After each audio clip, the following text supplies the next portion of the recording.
You're recording, honey. Oh my gosh, you're recording. I'm not ready. Make the screen bigger and let's go. We got things to do, honey. We have things to do and places to go. And grass to cut. Grass to cut. And topics to talk about. Topics to talk about. We can't do a welcome to another episode. Why? Well, you can do your part. Huh? Welcome, honey. What can we do it? To another episode. Are we doing it? Of Driving to the Res. Which we can't do unless we actually go for a drive to the res. That's what I was saying. Oh. With your that's favorite really hosts. Complicated. With your favorite hosts. Inelia. Gosh. Larry. And Larry. Okay. Good enough then. Or, as the people in the res say, Larry's podcasting with his wife Inelia. Yes, indeed. Yes, so cute. Yeah, we're going to have a stand on Macades. Did I tell you that? You did tell me that, yeah. Right. Driving to the res stand. Driving to the Reds. Driving to the Reds.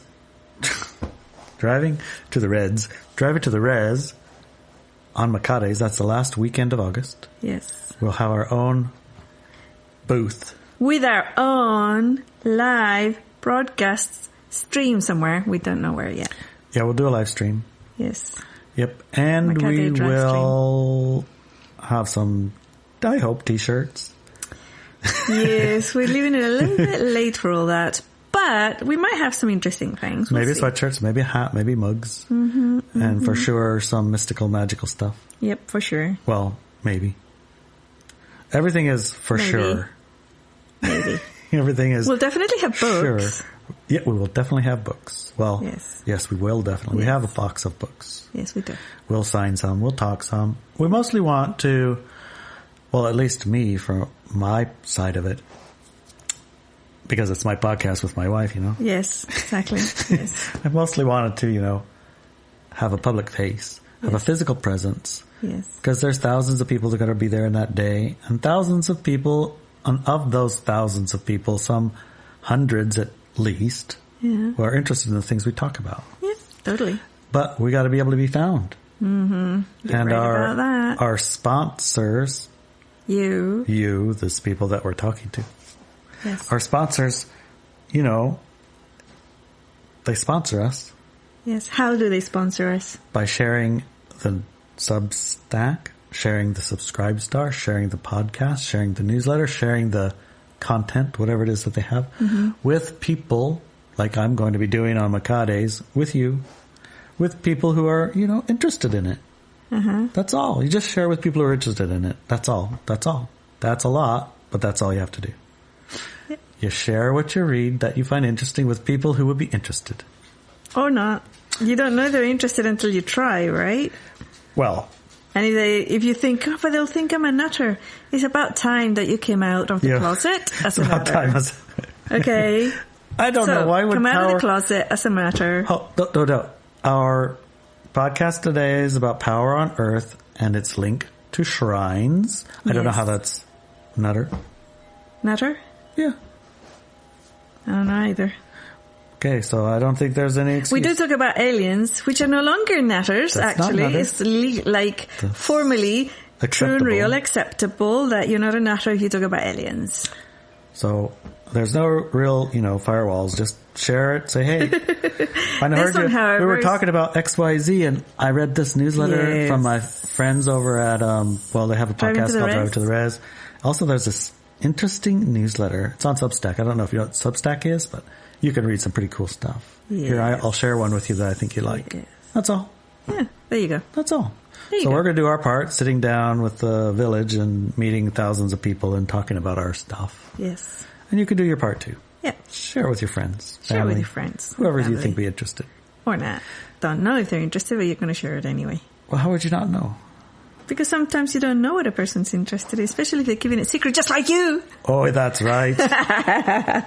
Oftentimes, you will be surprised to find how many people that you associate with are actually interested in the things you're interested in. I know. It's amazing. Alrighty. So on to the content. Okay. Power on Earth linked with shrines. Very nice newsletter. Larry was telling me about some shrines built and used in the 1700s by coastal indigenous tribes or bands as they were known in Canada. Well, yeah, tribes and bands and whatever. What do they call them now? They don't call them bands anymore in Canada. Yeah, they call them bands. They do? Yeah. Oh, okay. That's why I used the word here. It's not that they... Well, it's the word you use. Okay. Up there. Up there being Canada. Up there being Canada, okay. Yeah. The shrine the book described reminded me of Westminster Abbey in England. Westminster, honey. Yes. Westminster. We went there, do you remember? We did. It was an interesting... I was shocked. Yes. And I was surprised. Me too. And I was shocked and surprised. Me too. At what was actually in there. And what was happening in there while we were there. And what was, happening there when we were there. Well, you have a little story there. Yeah, we do. Share it. Share the story? Do you want to share the story now or in the second hour? Second hour. Because that's a pretty good story. Second hour. We'll share it the second hour. It's a bit personal, private? It's, well... It's a long story, so let's keep it to... Yeah. All right. So in case you don't know... Mm-hmm. We have a first hour and a second hour, and the first hour is about a half hour, and the second hour is about 2 hours. An hour or two. Sometimes an hour or two. So, if you are interested in what we're talking about, we go into great detail in the second hour. Yes. Which you can get at Subscribestar. Yes. Or, I think that, Rockfin.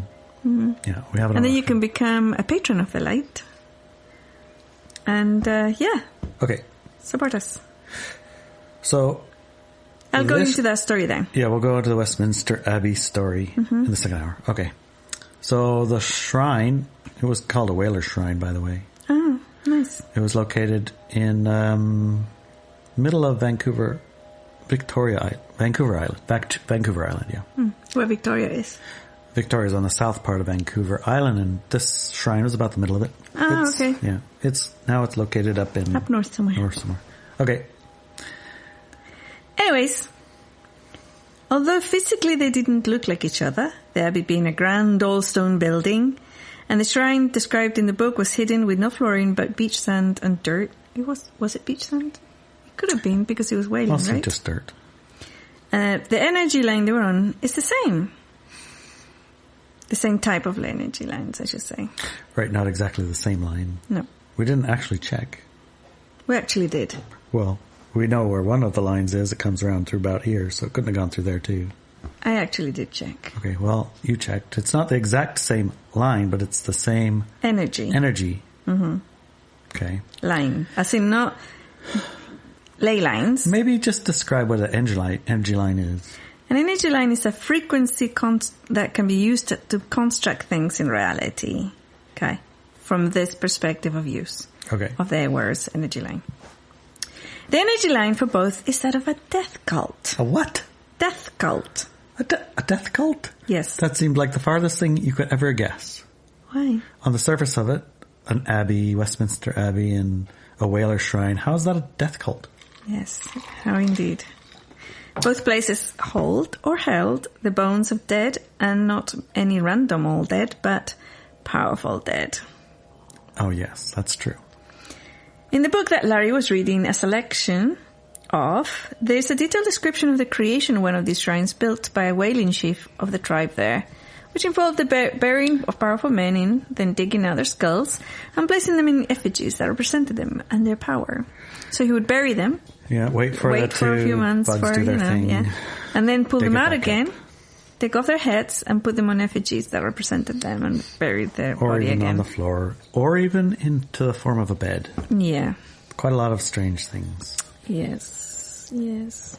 As people were not allowed to go in the shrine, look at it, or even talk about it, and if they did, they would be killed. The whole thing was shrouded in secrets and occultism. Hard to believe they wouldn't want to just share what's going on in there. Indeed. Maybe because if you look at it, you might say, wait a minute. Wait a minute. Should I give power to that thing? No, don't. Only what you don't know. Oh, right. That's why we do this. Yeah. So you do know. Yeah. Okay. Okay, across the world we find these shrines. Some, such as Westminster Abbey, are still active and used daily. The one described in the book Larry was reading to me was actually sold to New York collectors by 2 of the headmen claiming ownership. So long as it was removed when everyone else was gone from the village. Yeah, they could, I guess they could sell it, but they didn't want anybody knowing they sold it because otherwise maybe their heads would go off. Yes, probably. Yes. Somebody stole it. Oh my gosh. That's terrible. Yeah. Oh. Many churches across Europe have coffins with dead people buried in their walls and floors. Mostly these are powerful or gifted people when alive. Yeah. I wanted to talk about the creation and use of these shrines because they came about all over the world to link a death cult, an oppressive, power over others' energy into our reality. Yes, even tribal realities separated by oceans from the Spanish conquistadors, and the coming U.S. cavalry were deeply embroidered in power over others' realities, anchored in basically the same way. Yes. You know what that means? That means the rites and ceremonies basically are the same, maybe with a different name. Mm-hmm. Death cult energy anchoring in this power over others' reality. Yes. So those in power use these death cult energies to consolidate and hold their power in some way. And others agree to it for whatever reason that you agree to stuff.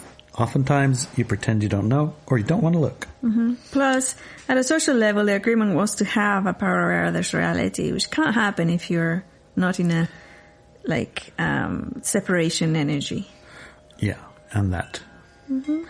Because, naturally you think of the ones not involved in doing the cult stuff. So just the, passive victims, I guess, of the process. What could be. Yeah. Right. But they aren't necessarily. Right. They kind of agree to it. And I bet you even in that time there were guys and gals that are saying, wait a minute, this isn't right. Hey, maybe that's why those 2 guys sold that thing off. Yes. Sold that shrine to those New York guys. They get that thing out of here. Maybe things will be better if this is gone. Yeah. Well, we don't know because we can't talk to them. But no, we can't talk to them. They clearly didn't have an unplaced value on it anymore. No. Well, a little bit of money value, but... Yes. Yeah. We assume they got money for it. They did. They got paid. How much? $250 each. Oh, that's a fortune in those days, huh? Well, they wanted $700 and they got talked down. Oh my goodness. Okay. All right. So also to underline this aspect of the light-dark paradigm, when Earth, what we know as Earth, the people of Earth and the animals and the plants of Earth decided to have this power over others, frequency, energy, and experience here, it happened all over the world at the same time.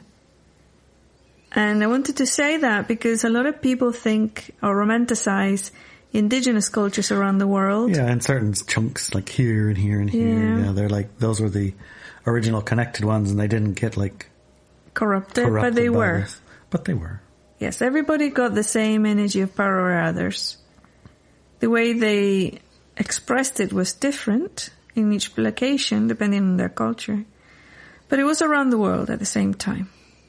It was at the same time. So it wasn't the conquistadors who brought in the light-dark paradigm to the Americas. It was already here. Otherwise, it would never have. It wouldn't have been successful. They just used each other against each other. They were quite skilled at manipulation of groups against groups. Yes. It was like, take it a little bit to the next level. Right. Or take advantage of the situations. Yeah. Right. Yeah. Because it wasn't like 17 Spanish guys killed the entire, continent of Mexico. Right. They had plenty of help. Oh, yes. All right. When I was looking at the information shared in the book Larry's reading, and also looking at what I have personally seen in Westminster Abbey, I noticed the common denominators between the two. I also noticed how these things don't work when what happens there becomes public knowledge. It is diminished. It diminishes, well, there's the glorification or even the veneration of the institution, let's say. Westminster Abbey is this glorious thing, and the same with the Whaler Shrine, shrouded in the mystery of, I'm not sure exactly what goes on there. I'm not a privy to the details on the inside. I just see the result is, we get whales. We get whales or we get kings, right? Kings get made at Westminster. Yes, they do. Yeah. Yes.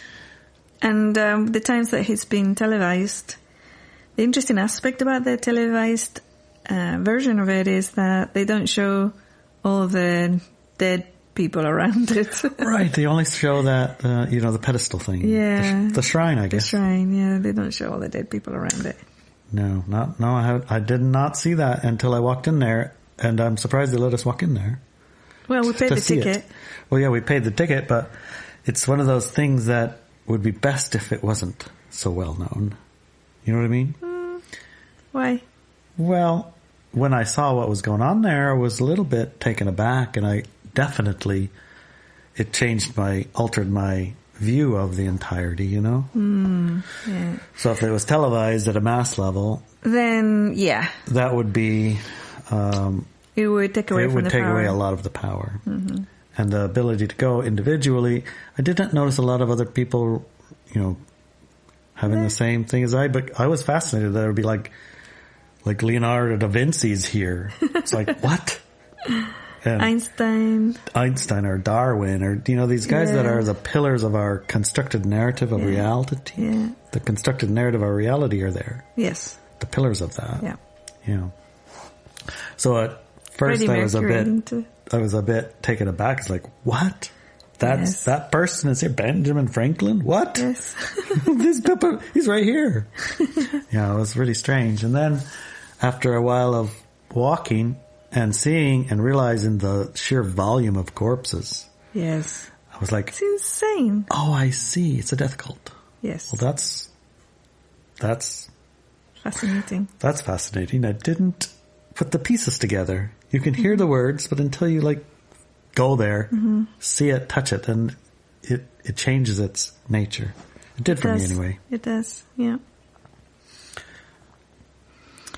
Yeah, so it is as though when we take away the secrecy and occultism that shrouds these places and goings on in fear and awe, the whole thing just falls apart. That was awe. Yeah. Yeah. The rituals that happen at the Abbey are increasingly becoming more visible. They are also now perceived as perverted, insane, and powerless. As we learn about them, our thoughts, insights, and observations that directly sever the power of others' energies from our earth. Yeah, I think we need to edit that a little bit. That sentence confused me a bit. Yeah, so basically, what's happening at the Abbey is becoming more visible. More people are talking about it, okay? Becoming aware of it. Yeah, and they're seen as perverted, insane, and powerless, really. Just like, where do you want to go, do this ritual? How about where everybody's dead? Yeah. That'd be a good place. Yeah. Most of us think, I don't think that's the best place. We could come up with something better than that. Yeah. Right. And as we learn about them, our thoughts, insights, and observation sever that power of others' energy from our earth. It disconnects the power of others' energy from earth once you educate yourself around it and take away the power that you might have given that in the past. Right. I had a lot of it given to me, in a sense, by Disney, with the princes and the princesses and the glory of all of that. And it's certainly got severed, as I said and talked with you about it quite a lot, right? I was like, really? Really? Really? And then going to the Abbey and seeing where they do their thing, like, here's where they pick. and as that became more visible, the going-ons of them as a group of individuals is even more startling and less nice. So, yeah, that's severed. In me, I don't have any of the Disney princess thing left, that's for sure. I mean, yesterday even I was watching a quick little snippet of, there was Trump and the Queen, and there was Biden and the King now, and they were both walking through the whatever the guards are called. What are the red ones? Buckingham Guards. Oh, okay. Or Buckingham Palace, or whatever's. Anyway, the guys in the red. The Palace Guards. Okay. Yeah, and they were, whatever the protocol is, they were just screwing it up, both of them. It's like walking in front of the king. Oh, you can't walk in front of the king. Oh, my goodness. And walking in front of the Queen. Oh, my goodness. Oh my goodness. And then the king standing there in his coat jacket, you know? Uh-huh. He's wearing what must be the absolute best of the thingies in all of England. And it looks like a caricature.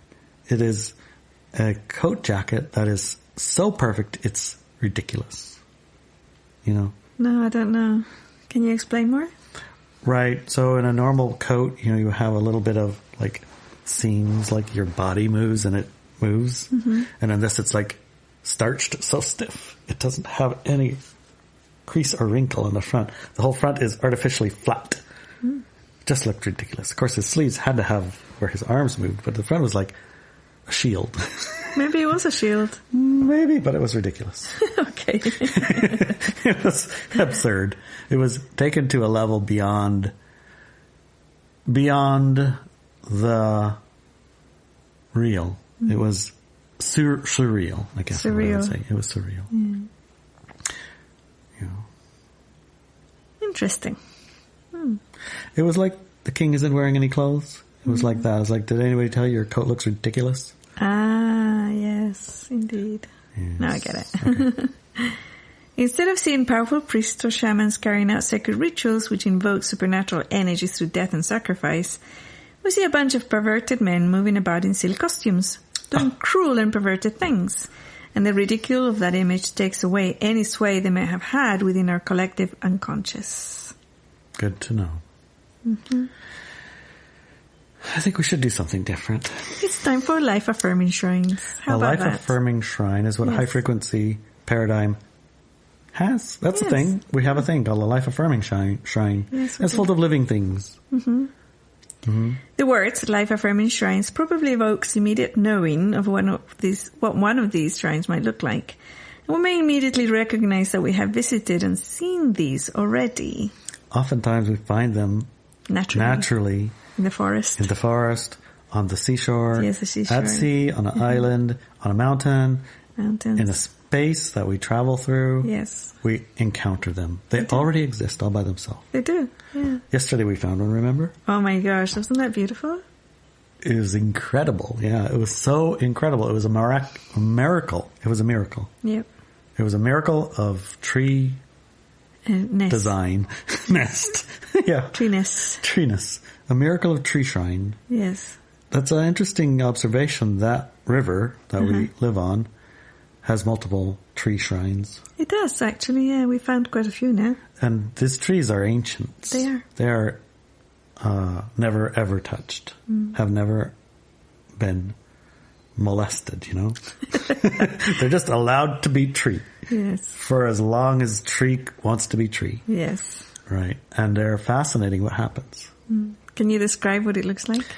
Imagine the tree with his hands and his arms out making a little shrine area covered with the branches, but tall, right? Yes.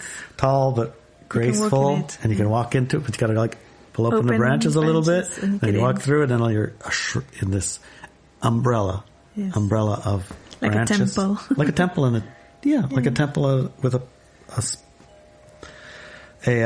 spire in the middle, and the spire in the middle, of course, is the tree. And then you get in there, this tree, it bent down and up, touched another tree, and then got a little away from that tree and back up again. It made this curving, cathedral-like, beautiful form, you know? Yeah, it did. A form it would take you, if you wanted to build it, you couldn't. Right. If you wanted to grow it, you would need about 100 years and a lot of circumstances. More than 100 years, I think. More than 100. A couple 100 years then. Yeah. You would need a lot of 100 years to grow it intentionally. More than one lifetime, that's for sure. Right. And a lot of circumstances that would need to line up. Mm-hmm. So it's one of those places when you see it and you stand in awe and you recognize that's where you are, and you see what's right next to you, this couple 1,000-year-old giant tree on the river edge. Yes. Right. You think, how many 1,000 years has it stood there? It's so beautiful. And it's still there, and the river is alive, like an active river, right? Yeah, it keeps moving and shifting. And knocking things over and all that. And this tree is still there, right there. Right. And the shrine right next to it. And they're one and the same, and you feel that sense of majesty and aliveness, right? You do. Yeah. These shrines are a celebration of life, Gaia, and our people, the people of Earth. There's no secrecy around them, no pain or suffering, no martyrdom or sacrifice. On the contrary, there's plenty of knowledge, clarity, transparency, joy, light, love, inspiration, and life. All those things. All those things. I like to call these sacred spaces. Sacred spaces, that's what I like to call them. Several years ago, I organized a class that explored and delineated how to create one of these spaces. And the link is in the article. Okay. Written, and probably in the description of this podcast. Yeah, find the article at Substack if you don't know. Yeah. You can just read it. Mm-hmm. And there is an exercise that I have shared with our students that walk with me now that empowers every single person to become an amplifier and transmitter of the true nature and energy of who we are. And this also helps, actually, a side note, to sever that power over others' energy from Earth and ourselves, because it does it from ourselves. It severs that narrative. Yes, yeah. Here's the exercise. Write 200 things you're grateful for and love about yourself, your life, the world, environment, and the creatures and people around you. Read this list every day and add it as you feel inspired to do. And do it for 3 months minimum. My gosh. The 3 months is actually like 99 days, something like that. So when I used to set up this exercise, this type of exercises that you do several days, is because I learned that to change a habit, you needed 21 days. So usually I used to say do it for 21 days. Mm-hmm. And then I read another paper that had studied this change of habit things in science. So I can't. Social science. Social science, yeah. And it said it actually takes 3 months to do it. Like, so 33, 99. So, yeah. So do it for 3 months. Try it out for 3 months. Yes. Do it for 3 months. It'd be a pretty nice exercise. Don't try it. Do it. Just do it. Okay, just do it. Just do it, man. Just do it. Anyways. The exercise of feeling love and gratitude is well known within the conscious manifestation teachings to be powerful and rocket fueling with high frequency experiences. I've looked at a lot of people who teach manifestation, and they all have somewhere in their teaching gratitude and love, right? The number of things to write was inspired by a different teacher, because I used to do a handful of things, right? Mm-hmm. I used to tell people, okay, so feel gratitude for love, or feel love for something. Okay, so if you don't know what that feels like, think of one thing, like I can breathe, or I love my cat. Or, I used to start with my pillow is soft. My pillow is soft, that works. I really love my soft pillow. Okay, so start from there and then build it up by the number. And then this other teacher said 100 things, and I thought, whoa, that is so much better. Why, dilly-dally about it? Why say 10 things or something? Go to 200. So she said 100, and I thought, well, our people, we're like serious manifestors. 200, man, let's just do 200. Well, this lines up with your prime purpose also. It also lines up with, being and generating and creating that energy and that experience of the high frequency light paradigm, and having those reflected back to you, those energies. Yeah. These are the things you will be reflecting back to you, these 200 things or more. Yeah. So no more gently walking into the embodiment of the new paradigm. Let's get some serious work instead. There are immeasurable amount of items and experiences on Earth. Let's love and be grateful for 200 of them. Okay. How does this exercise dissolve the death cult power linked to shrines across the world? Have you heard the words, your body is your shrine, your body is your temple, or your body is a temple of God, some Christians say, right? Yep. As you fill your own body with love and gratitude and feelings and connecting with yourself, earth, people, animals, and everything else in our environment with the most life-affirming energy there is, love and gratitude, the shrine that you have within you, your body, becomes a powerful link to our true nature in the universe, our high-frequency natural state as human beings. This, in turn, disempowers external and artificially created low-frequency shrines within you and by association from our world. That's it. But there's a word of warning. Do not, and I repeat, do not generate gratefulness or love for negative, painful, or harsh experiences. Do not list them as things that made you a better person, because this will amplify the power over others paradigm. And I've spoken those words in so many different ways, right? But it's important. It's very important. Well, just realize that you became who you are because you started that way. Yes. And these things distracted you from it, didn't make you it. Make you less powerful, less bright, less light. They just made you less powerful. They just distracted you. They just made you have some fears. They just made you feel terrible. Mm-hmm. They didn't make you stronger. No.